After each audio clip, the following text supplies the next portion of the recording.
குக்கு FM ஆப்ல நம்ம set பண்ணிருக்கக்கூடிய automatic பேமெண்ட்டை வந்து எப்படி ஆஃப் பண்றது அப்படிங்கறத வந்து பார்க்க போறோம். இந்த மாதிரி நீங்க வந்து ஆட்டோமேட்டிக் பேமெண்ட் ஆஃப் பண்ணிட்டீங்க அப்படின்னா ஆட்டோமேட்டிக்கா பாத்தீங்கன்னா உங்களுக்கு வந்து அமௌண்ட் வந்து டிடெக்ட் பண்ணாது குக்கு எஃப்எம். ஸோ அந்த மாதிரி எப்படி பண்றது அப்படிங்கறத டீடைலா இந்த வீடியோல பார்க்க போறோம். பார்க்கறதுக்கு முன்பாக சேனலை சப்ஸ்கிரைப் பண்ணிடுங்க, பெல் ஐகானை கிளிக் பண்ணி ஆல் அப்படின்றத செட் பண்ணிடுங்க. வீடியோக்குள்ள போகலாம். குக்கு எஃப்எம் ஆப் ஓப்பன் பண்ணிடுங்க. ஓப்பன் பண்ணிட்டு கீழே மை ஸ்பேஸ் அப்படின்னு ஒரு ஆப்ஷன் இருக்கும். அந்த ஆப்ஷன் கிளிக் பண்ணிடுங்க. கிளிக் பண்ணிட்டு மேலே பார்த்தீங்கன்னா வந்து கேன்சல் சப்ஸ்கிரிப்ஷன் அப்படின்ற ஒரு ஆப்ஷன் இருக்கும். அதை கிளிக் பண்ணிடுங்க. அதை கிளிக் பண்ணதுமே கேன்சல் ப்ரீமியம் அப்படின்ற ஒரு ஆப்ஷன் கொடுத்துருப்பாங்க. அந்த ஆப்ஷன் கிளிக் பண்ணதுமே பார்த்தீங்கன்னா கீழே வந்துட்டு ப்ரொசீட் டு கேன்சல் ஆப்ஷன் இருக்கும்.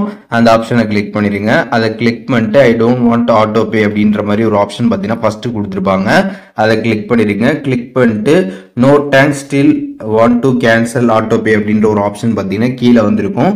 அதை கிளிக் பண்ணிட்டு கண்டினியூ லிசனிங் அப்படின்றத நீங்கள் கிளிக் பண்ணிடுங்க. ஒன்ஸ் நீங்கள் கிளிக் பண்ணுறதுக்கப்புறம் பார்த்தீங்க அப்படின்னா உங்களுக்கு ஆட்டோ பே பார்த்தீங்கன்னா சக்ஸஸ்ஃபுல்லாக வந்து கேன்சல் ஆகிடும். ஸோ இந்த மாதிரி ஆட்டோ பே வந்து கேன்சல் பண்ணிட்டீங்க அப்படின்னா இப்போ இந்த பிளான் வந்து உங்களுக்கு எக்ஸ்பீரி ஆனதுக்கப்புறம் பார்த்தீங்கன்னா உங்களுக்கு எந்த விதமான ஒரு அமௌண்ட்டும் பார்த்தீங்கன்னா வந்து குக்கு எஃப்எம் வந்து டெபிட் வந்து பண்ண மாட்டாங்க. கம்ப்ளீட்டாக இந்த ஆட்டோ பே அப்படின்றது வந்து ஆஃப் ஆகிடும். இப்போ இந்த வீடியோ மூலியமாக குக்கு எஃப்எம்ல ஆட்டோமேட்டிக் பேமெண்ட்டை எப்படி வந்து கேன்சல் பண்ணுறது அப்படிங்கிற டீடைல்ஸ் தெரிஞ்சிருப்பீங்க. இதில் எதுவும் டவுட் இருந்துச்சுன்னா கண்டிப்பாக கமெண்ட்ஸில் மென்ஷன் பண்ணுங்கள்.